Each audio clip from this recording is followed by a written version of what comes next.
नमस्कार।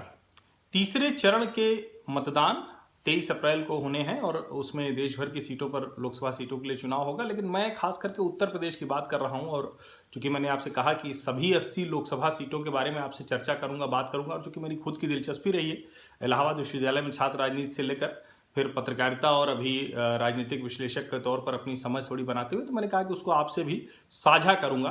पहले और दूसरे चरण की 8-8, 16 सीटें वो मैं आपको बता चुका हूं। वो भी मैंने बताया कि कैसे पहले चरण की सीटों में क्या फर्क था, हिंदू मुस्लिम और जाट और प्रतिष्ठा, उस तरह की चीजें थी। दूसरे चरण में कैसे वो थोड़ा सा घूमता है, वो सीटें जो 1991 के राम मंदिर आंदोलन के बाद भारतीय जनता पार्टी की मजबूत सीटें रही ज्यादातर 8 में से। और अब ये 10 सीटें हैं जिसमें ज्यादातर सीटें यादव बेल्ट की हैं, और यादव बेल्ट के अलावा जो सीटें हैं उसमें भी कई में गठबंधन का बड़ा मजबूत दावा है। ऐसी सीटें हैं, रामपुर है, संभल है, मुरादाबाद भी है, लेकिन मुरादाबाद में बड़ा त्रिकोणीय मुकाबला हो गया है कांग्रेस के इमरान प्रताप गढ़ी के आने से।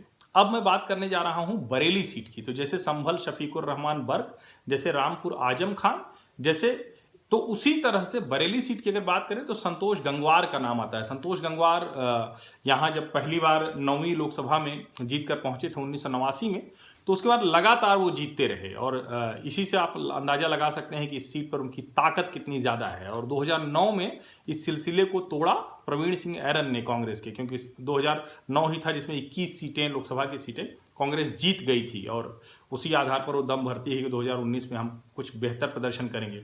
लेकिन जब 2009 में जीत भी गए थे ऐरन, तब भी उनको जो मत मिले थे वो बमुश्किल कुछ हजार मतों से, यानी 10,000 से भी कम मतों के अंतर से वो जीते थे। और अगर एकदम कहें कि कितने मत, तो 9,338 इतने मत अगर और संतोष गंगवार पा जाते, 9,339 पा जाते, तो फिर जीत जाते। तो इस तरह की संतोष गंगवार के, चूंकि विद्यार्थी परिषद से आए हैं, छात्र राजनीति से आए हैं और बड़े मिलनसार और विनम्र व्यक्ति हैं, तो इस सब का फायदा उन्हें मिलता रहा है। और यहाँ के जो समीकरण है उसके लिहाज से भी रहे हैं। और अगर इसको हम समझें कि इस सीट पर वैसे ताकत क्या है भारतीय जनता पार्टी की, तो 1952 से अब तक कुल जितने चुनाव हुए हैं, तो 5 बार कांग्रेस और 1 बार भारतीय लोकदल, तो बस 6 बार है जिसपे दूसरे दल जीते हैं। और 7 बार तो सीधे सीधे संतोष गंगवार ही जीत चुके हैं। मतलब किसी सीट पर अगर 7 बार कोई व्यक्ति लोकसभा से चुना गया है, तो उसकी ताकत आप समझ सकते हैं, उसको आप कह सकते हैं कि भाजपाई सीट है।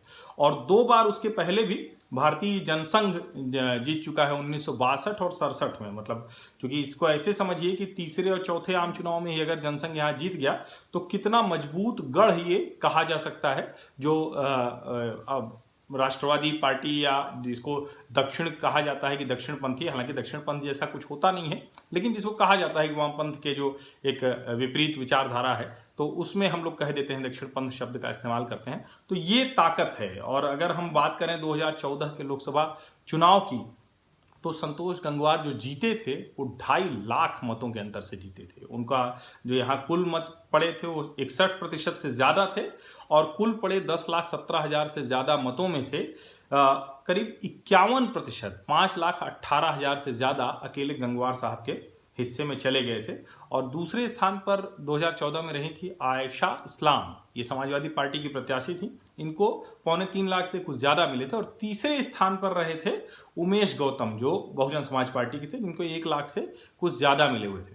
अब अगर बात कर लें जो 2009 में यहाँ से सांसद चुने गए थे प्रवीण सिंह ऐरन, उनका क्या हाल था 2014 में, तो उनको 84,000 से कुछ ज़्यादा ही मत मिल सका था। तो इसी से आप अंदाजा लगा सकते हैं कि क्या स्थिति है इस सीट की। और चूंकि अभी बरेली में आज ही प्रधानमंत्री नरेंद्र मोदी ने वहाँ सभा की है, और वो बहुत साफ उन्हीं मुद्दों पर बात कर रहे हैं जिन मुद्दों को, हालांकि साध्वी प्रज्ञा के आने के बाद कांग्रेस सीधे तौर पर हमला नहीं कर रही, लेकिन मुद्दा तो वो बन रहा है। और फिर से वो जिसको कहते हैं कि आतंकवाद, राष्ट्रवाद, राष्ट्रीय सुरक्षा जैसी चीज़ें भी आ रही हैं। तो उसी तरह से वहाँ की जो रैली थी उसका उत्साह भी था, जो प्रतिक्रिया दिख रही थी वो उसी तरह से है।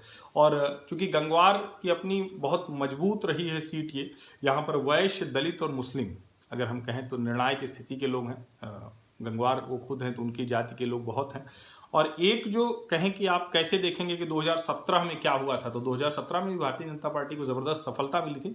लेकिन जो 5 विधानसभा होती है एक लोकसभा में, तो 5 की 5 भारतीय जनता पार्टी के खाते में है। तो यानी भाजपा की ये मजबूत सीट है। 1962 और 67 में जनसंघ के समय में भी जीत ली थी।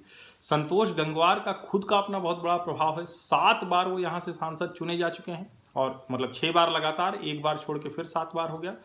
और सबसे बड़ी जो चीज़ है कि कहें कि इस लोकसभा की जो स्थिति है उसमें ज़्यादातर चीज़ें भारतीय जनता पार्टी के पक्ष में रही हैं। बस एक बात यह है कि इस बार सपा बसपा दोनों एक साथ हैं, एक गठबंधन में। वो एक चीज़ है जिसको संतोष गंगवार को देखना पड़ेगा कि वो इस चुनौती से कैसे निपटते हैं।